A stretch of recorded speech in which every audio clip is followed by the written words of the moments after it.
Hello friend, sky एर्थर channel में आप सभी का स्वागत है। फ्रेंड, देखिए, बहुत से लोगों को आपने कहते सुना होगा कि ट्रेडिंग एक गैम्बलिंग है, और बहुत से लोगों को आपने कहते सुना होगा कि ट्रेडिंग एज अ बिजनेस है।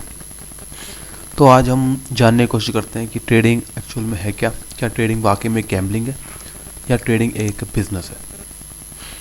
फ्रेंड, इसका आंसर देने से पहले मैं आपको एक चीज़ क्लियर करना चाहूँगा। फ्रेंड, आपने बहुत से लोगों को अल्कोहल पीते हुए देखा होगा। लोग अल्कोहल का यूज़ करते हैं और उसको पीते भी हैं, पर एज अ अल्कोहल किन लोगों के प्रति एक बिजनेस भी है, और किन्हीं लोगों के प्रति एक अल्कोहल जो है एक लत भी है, जिसे कि हम कहते हैं, है ना, कि उन्हें एक लत लग जाती है अल्कोहल सेवन करने की, और कहीं ना कहीं कुछ लोगों के लिए बिजनेस भी है। तो अल्कोहल दोनों ही चीज़ें हैं। तो सेम एज ट्रेडिंग में भी है। ट्रेडिंग तो कुछ लोगों के लिए ट्रेडिंग एक ऐसा गैम्बलिंग है, और कुछ लोगों का trading as a professional business भी है। तो देखिए, जो भी व्यक्ति अपना ट्रेडिंग के अंदर एज अ बिजनेस आएगा, अपने रूल को फॉलो करेगा, स्ट्रेटेजी बनाएगा, डिसिप्लिन रहेगा, तो उनके लिए ट्रेडिंग एज अ बिजनेस हो जाएगा। और जो भी लोग ट्रेडिंग के अंदर एज अ कोई प्लान लेके नहीं आएंगे, तो ऐसे ही बाइंग सेलिंग करना रैंडमली स्टार्ट कर देंगे, तो ट्रेडिंग उनके लिए गैम्बलिंग हो जाएगा। तो ये नहीं है कि आपने 10 ट्रेड्स यहाँ पे ले लिए हैं तो आज आप ट्रेडिंग में गैम्बलिंग कर रहे हो सकता है ये 10 ट्रेड आपके रूल के अंदर आते हो। जो भी काम आप रूल के अंदर कर रहे हैं तो एज अ ट्रेडिंग आपके लिए गैम्बलिंग नहीं है, आप एक बिजनेस की तरह उसको ले रहे हो। और आप रैंडमली कोई भी काम कर रहे हो ट्रेडिंग के अंदर, तो आप ट्रेडिंग को एज अ गैम्बलिंग ले रहे हो। तो ये देखिए गाइस दोस्तों, ये हमारे ही हाथ में है कि हम ट्रेडिंग को एज अ गैम्बलिंग लेते हैं या ट्रेडिंग को एज अ प्रोफेशनल बिजनेस लेते हैं। तो इसको और कोई भी दूसरा वैल्यू नहीं है, ये सिर्फ और सिर्फ हम ही डिसाइड कर सकते हैं एज अपने पॉइंट ऑफ व्यू से कि ट्रेडिंग एज अ बिजनेस है और ट्रेडिंग एज अ प्रोफेशनल है। किसी के मेरे या किसी के कहने पर से ट्रेडिंग एज अ गैम्बलिंग नहीं हो जाता, और किसी के कहने पर से ही ट्रेडिंग एज अ बिजनेस नहीं बन जाता।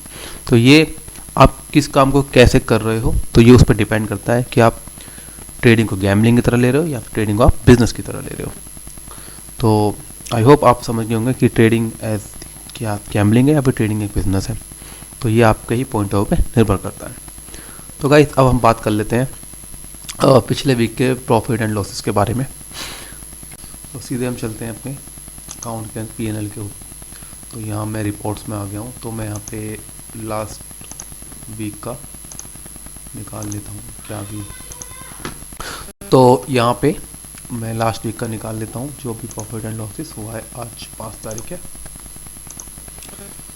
तो गाइस देखिए, कुछ ज़्यादा प्रॉफिट तो पिछले हफ्ते भी नहीं हुआ है, सिर्फ और सिर्फ ऑलमोस्ट 11,000 के आसपास ही प्रॉफिट रहा है, और कुछ चार्जेस भी लगे हैं, कुछ ये मेरे ट्रेड हैं पिछले हफ्ते के।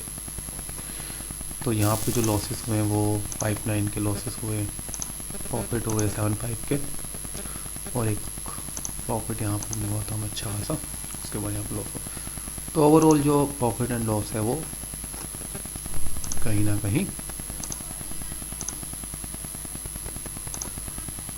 जो रहा वो 11,000 के आसपास का रहा। तो ओवरऑल अगर हमारा प्रॉफिट हम देखें, जो कि हम जून से आई थिंक देख रहे हैं, तो देखिए जून में मैंने कोई भी ट्रेड नहीं करा था। अब इनफैक्ट अगर आप देखेंगे मई में मैंने कोई ट्रेड नहीं करा था इस अकाउंट के अंदर। जो भी ट्रेड है वो जुलाई से लिए गए हैं, तो जुलाई से ही आप इसको कंसीडर करके चलिए। तो ओवरऑल हमारा जो है 1.15 लाख के आसपास प्रॉफिट है, और 94,000 के आसपास का एक हमें प्रॉफिट मिल रहा है। तो देखते हैं नेक्स्ट वीक कैसा रहता है गाइस। तो फिलहाल तो यही है। ओके, मिलते हैं नेक्स्ट वीडियो में। Thank you.